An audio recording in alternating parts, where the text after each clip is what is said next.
mugisha.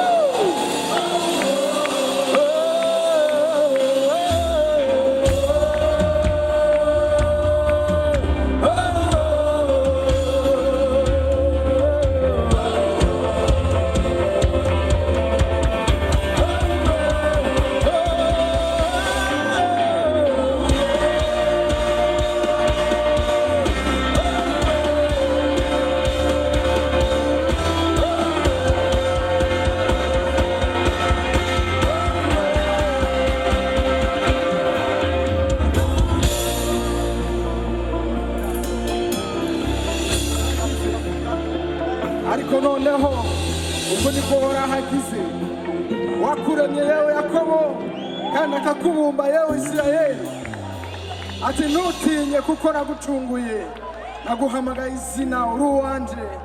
Niwaca mu mazi nzoba ndi kumwe nawe, no mu nzuzi ntizizokurengera. Niwaca mu muriro ntuzosha, kandi n'urubeya ntiruzokubabura. Ubwo jewe ndi Uhoraho Imana yawe, Uwera wa Isirayeli, umukiza wawe. Nagutangiriye Egiputa kw'incungu, Etiyopiya na Seba nabihevye ku bwawe, kuko wabaye w'igiciro kinini mu nyonga zanje, n'umwubahwa nanje nkagukunda.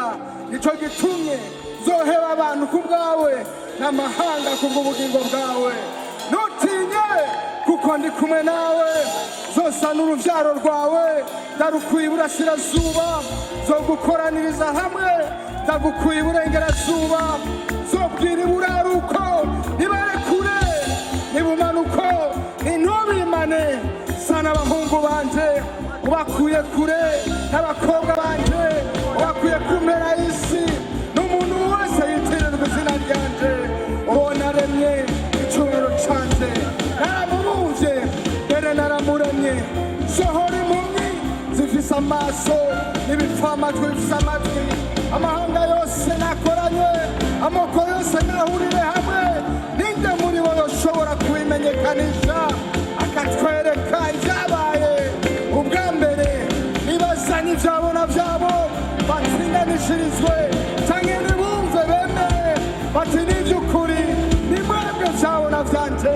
Niko Uhoraho agize n'abasavyi banje natoranije, kugira ngo mumenye kandi munyizere, kandi mutahure ko ndiwe nta mana yigeze kubumba hirya yanje, kandi ntayizoza mu nyuma. Jewe nyene ndi Uhoraho, kandi nta wundi mukiza atari jewe. Ni jewe nabitangije, ni jewe nakijije, ni jewe nabimenyekanishije, kandi nta yindi mana yariho muri mwebwe. Nico gituma ari mwebwe vyabona vyanje. Niko agize, kandi ni jewe Mana. Haleluya, haleluya, haleluya, haleluya, haleluya, haleluya. Ati mwoye kwibuka ivya mbere, kandi ntimwiyumvire ku vya kera. Ehe ngira nkora ikintu gisha, ko kigira giseruke ubu. Mbega ntimuzokimenya, zoca inzira mu bugaragwa, ntembeshe inzuzi ahagarutse. Haleluya, haleluya. Twasaba tuti Yesu ni Yesu, Yesu ni Yesu, Yesu ni Yesu.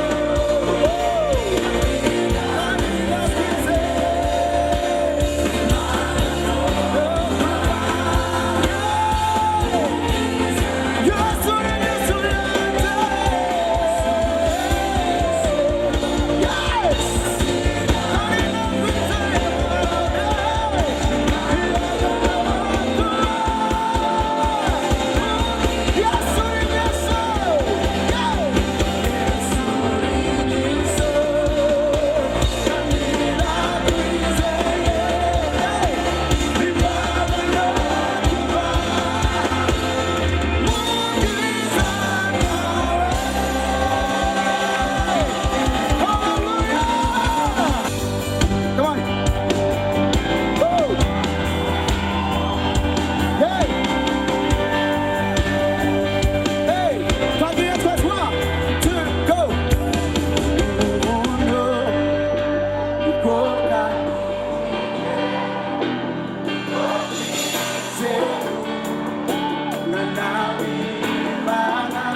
imibabaro yikoreye, ariko twe twamwiyumviriye nk'uwakubiswe nk'uwacumiswe n'Imana akicurigizwa n'akabonge. Yamara yacumitiwe ivyacu bigabitanyo, yajanjaguriwe ivcu bigabitanyo, igihano kituronkesha amahoro cabaye kuri we, kandi imishishago yiwe nidukiza. Haleluya! Uyu munsi turi ngaha kuri uyu mugoroba, atari kubera ko gusa twaje kuraba umuririmbyi kanaka. Turi ngaha guhimbaza Imana yavuye mu ijuru, yambara umubiri, yemera kuza mw'isi kubw'urukundo Imana kuza bari mw'isi, kugira ngo wewe nanje dushobore guharirwa. Uyu mwami Yesu duhimbaza yaragiye ku musaraba, yarakubiswe, yaracumiswe, nta cyaha yigeze akora, ariko yabikoze kubera iki? Kugira ngo wewe nanje ko twari abanyabyaha, twatandukanijwe n'Imana kubw'icyaha cy'inyanduruko, dushobore gucungurwa n'amaraso yiwe, dushobore guhinduka abana b'Imana. Yarapfuye ku bwawe nanje, yarapfuye kugira ngo atwugurire umuryango utwinjiza mu ijuru. Ariko bene data, intambuko yawe ukwiye gutera ari kwizera, nuko nawe nuko yamanitse ubuzima bwiwe ku giti, nuko yapfuye ku bwawe, nuko nawe umuha ubugingo bwawe ukamwakira umwami n'umukiza w'ubugingo bwawe. Niyo uzoshobora kuririmba ngo narahariwe, niyo uzoshobora kuririmba ngo naracunguwe, iyo warizeye yabikoze ku bwawe. Uyu munsi mbere yuko turangiza indirimbo, niba utarakira Yesu umwami n'umukiza wawe, vyoba ari ivy'ipfa gusa kuva ngaha utagirana nawe isezerano. Mugihe tugiye kubandanya igice c'indirimbo, ijambo ry'Imana riravuga ngo niwizereshe umutima ukaturisha akanwa kawe yuko Yesu Imana yamuzuye imukuye mu bapfuye, uzokizwa. Niba utarakizwa, ntukizwa n'idini, ntukizwa n'umugenzo, ntukizwa n'indirimbo ziryoshe, ukizwa nuko wavuze uti ndaje mwami, ndihanye, ndakwakiriye, ngumbere umwami n'umukiza w'ubugingo bwanje.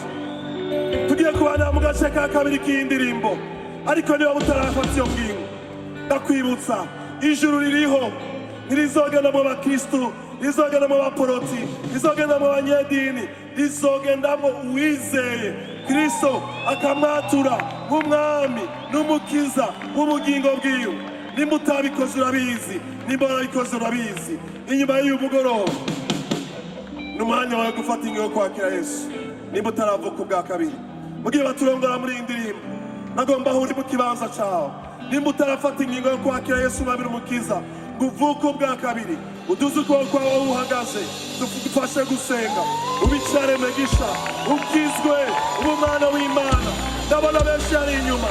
Uyu ni umunsi wawe, uyu ni umunsi wawe gufata ingingo ukabicara mwegisha, cyo tubana yadusenga. Haleluya! Nafanya tuvugaze. Yachunguza amaraso yiwe God. Yachunguza amaraso yiwe. Yagize cyaremwe. Tuwiwe nawe. Yes! Yes! Yarashimwe. Imekera ndaseka. Ndaseka imuze. Tuwiwe.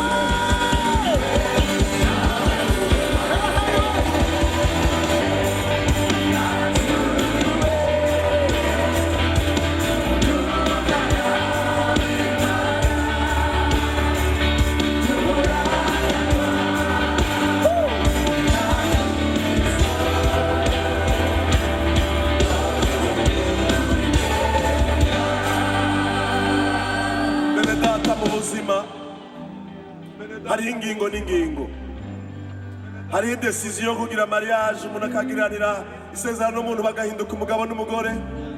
Hari ingingo zo kurahira kugira ngo abantu bebeguye mu bibanza bikomeye by'igihugu. Hari ingingo umuntu afata yo kwiyandikisha mu ishure akitwa umunyeshuri w'iryo shure. Hari ingingo umuntu afata yo guhindura igihugu akaja mu kindi. Hari ingingo umuntu afata mu buzima igahindura ubuzima bwiwe kubera ko yafashe ingingo. Hari ingingo iriho muri ino si ituma umuntu akugwa muri kamere k'icaha agahinduka umugorozi. Nagomba nakubwire kuri uyu mwanya, ntibivana n'ibikorwa vyawe, bivana no kwizera. Ijambo ry'Imana rivuga ngo abamwizeye bose yabahaye ububasha bwo gucika abana b'Imana niyo bizeye izina ryiwe. Iyo umuntu ari muri Kristo Yesu, iyo umuntu ari muri Kristo Yesu, pani iyo umuntu ari muri mw'ishengero kanaka, pani iyo umuntu ari mu idini kanaka, pani iyo umuntu ari mu gihugu kanaka, iyo umuntu ari muri Kristo Yesu aba bayicaremwe, ibya kera byose babishize, byose bibaye bishasha. Umuhizi muri kino kibanza, umuntu by'ukuri atahura icyo twaje guhimbaza kuri uyu mugoroba, aragomba kugira n'isezerano na Kristo kugira ngo bicaremwe gisha, wimugwe ukugwe mu rubanza rw'ibihe bidashira, uje mu bugingo budashira, ubonerwa muri Kristo Yesu. Imbere yuko ndagusengera nagomba kubwira ikintu, ibivana ibikorwa byawe. Yesu nta cyaha yigeze akora, nta na kimwe, ariyo kugira ngo ashobore gupfa ku musaraba byamusabye ko ahinduka icyaha. N'ibyaba byarashobotse ko umugororotsi ahinduka icyaha kugira ngo wowe naje dukizwe.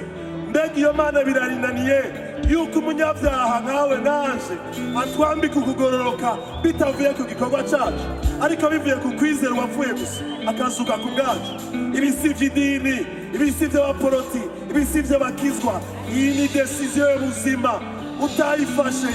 Yesu niyaza guhamagara ishengero ryiwe, gutwara ishengero ryiwe, nta kindi kizotuma ujyana nawe atari uko wamwizeye, atari uko wamushingiye inama. Babarure n'abajije muri uyu mwanya, aho muri naho ubona ariko ndakubona, subira uduze ukuboko kwawe. Umuntu agomba gufata ingingo uyu munsi, avuga ngo muri ya konsere kwa David nafashe ingingo yo kwakira Yesu. Imana ibahezagire, duze ukuboko kwawe. Imana irakubona gusumba uko nokubona, ariko ni umunsi wo kubwira Satani n'abadayimoni ngo ndagusezeye, ndabaye umwana w'Imana. Ndabona ari benshi cyane. Bene data, nimwe mwarakijwe muri kino kibanza, aho uri muri uyu mwanya usengerera umuntu yadugije ukuboko, mufashe gatoyi. Nimba muriko muranyumva musubire mw'iri sengesho. We wadugije ukuboko, n'abakije murashobora kwisubiramo tubafashe, nta kibazo. Dukizwe ubwa kabiri, ariko reka dufashe abo bavukanye.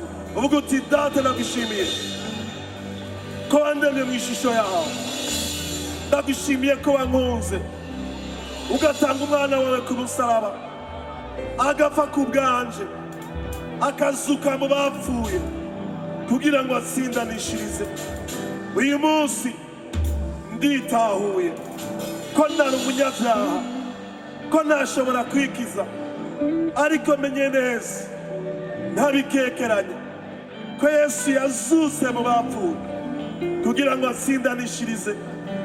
Ndamwimitse ngo ambere umwami n'umukiza w'ubugingo bwanje. Bayicaremwe gisha, ibya kera byose birashize, byose bibaye bishasha. Urakoze kunkijije ku buntu, ndabisenze ndabyizeye mu izina rya Yesu Kristo, amen. Reka dusengera abavukanye, reka dusengera abavukanye. Agomba gusengera abateye iyo ntambuko yo kwizera, ariko kandi agomba gusengera n'uwo wese muri kino kibanza warakijijwe, ariko uyu munsi waratewe n'ibitero byinshi. Isi yuzuye umwijima, Satani ariko ararondera abo yorotsa, abo yotwara kure ngo batware kure y'ubugombe bw'Imana. Uyu munsi ingeso mbi zarinjiye mu ishengero. Uyu munsi ibintu byinshi byaje gukura mu bwiza bw'Imana. Ntugifise impamvu yo guhimbaza, itara ryawe risa ririko rirazima kubw'ibyaha, kubw'ingeso mbi, kubw'ikintu cyose Satani yazanye. Ariko imbabazi z'Imana ziri hano kuri uyu mugoroba, ariko ubuntu bw'Imana buri hano muri kino kibanza kuri uyu mugoroba. Nicyo gituma nagomba gusenga, sengera bakira agakiza, ariko ndagusengera nawe uri kuri hano kuri uyu mugoroba.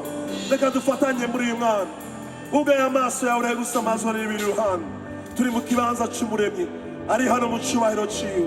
Data, mu izina rya Yesu Kristo, hagaze hano mu bushobozi n'ububasha nahawe Bwana, kugira ngo sengere wowe wese afashe ingingo yo kukwatura nk'umwami n'umukiza w'ubugingo bwiwe. Kuva uyu munsi n'icaremwe gisha, arakijijwe, Satani nta bubasha kimufiseko. Mwami, ijambo ryawe riravuga ngo abari muri Kristo Yesu nta rubanza ruzobatsinda. Turavuze ngo kuva uyu munsi Mwami, iyo ngingo isumba izindi zose afashe, Mwami, mwinjize mu bwami bw'Imana, imwinjize mu bwami bw'umwana w'Imana ikunda. Ndasengera ni wowe wese ariko arasubira inyuma muri kino gihe, yatewe n'ivyiyumviro bipfuye, ingeso mbi ibyiyumviro bikamusubiza inyuma bikamukura kubura indirimbo yo guhimbaza mu izina rya Yesu Kristo. Naje gutegeka izo mpembi z'abadayimoni n'ibyiyumviro byose bivuye bigaragaza kumutwara kure y'ubwiza bwawe. Navuze mwami ngo reka itara ryiwe risubire rimurike, reka bandanye ahagarare mwami, kugira ngo wa munsi uzoza gutwara ishengero ashobora kuba ari uyu munsi ku mugoroba, ashobora kuba ari muri kino kibanza, ashobora kuba ari mu myaka 50, ariko igihe cyose uza gutwara ishengero usanga yiteguye kugira ngo azojane nawe, kubana nawe ibihe bidashira. Data n'abasigaye kumugisha n'abahezagiye ngo bazigamwe barindwe biyubure mu ngome zisha, bakira imbabazi ziva ku Mana, kuko twarahariwe, kuko twaracunguwe, kuko turi abana b'Imana kubwo kwizera. Turagukomera amashishimwe, tuguhimbaza, tuvuga ngo urakoze, urakoze, urakoze, urakoze Mwami w'abantu.